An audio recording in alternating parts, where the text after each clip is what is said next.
The Municipality of Balasan in the 5th District of Iloilo in Western Visayas or Region 6 is composed of 23 barangays.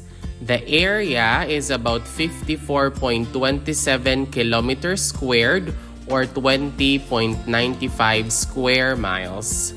The population during the 2020 census is about 35,064. The total number of households is about 9,351.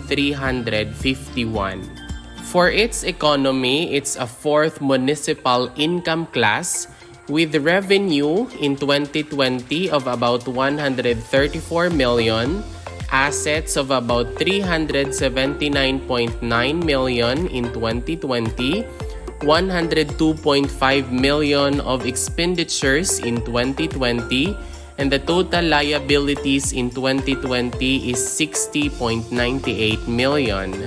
The zip code is 5018. The Municipality of Balasan is politically subdivided into 23 barangays. Each barangay consists of poroks and some have sitios.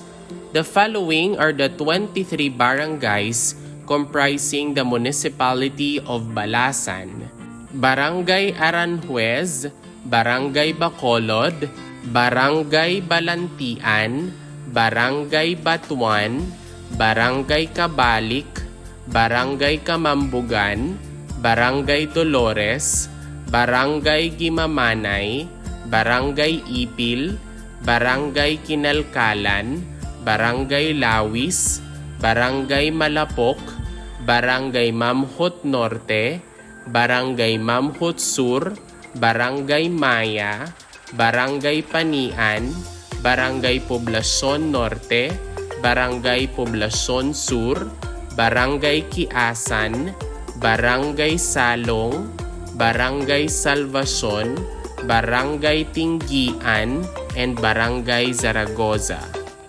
If you learned something new from this video, please don't forget to click like, leave a comment, and subscribe. Moreover, you might also want to watch the next video on the screen.